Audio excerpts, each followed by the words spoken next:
Adobe Firefly makes it easy to turn a simple text description into a complete image. In this guide, I'll show you how to create images from text using Firefly. First, open Adobe Firefly and sign in to your Adobe account. From the Firefly workspace, select the Text to Image feature if it's available in your current interface. You'll see a prompt box where you can describe the image you want. Start with the main subject, then add details about the environment, style, lighting, colors, and mood.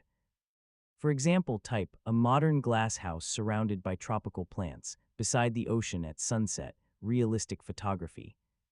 Soft natural lighting. Now select the Generate option and wait for Firefly to create the images. Review the variations and choose the one that comes closest to your idea. If the result is exactly what you want, modify your text prompt.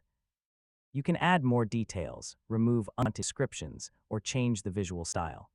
For example, you can specify a cinematic look, a watercolor illustration, a three-dimensional render, or another available style.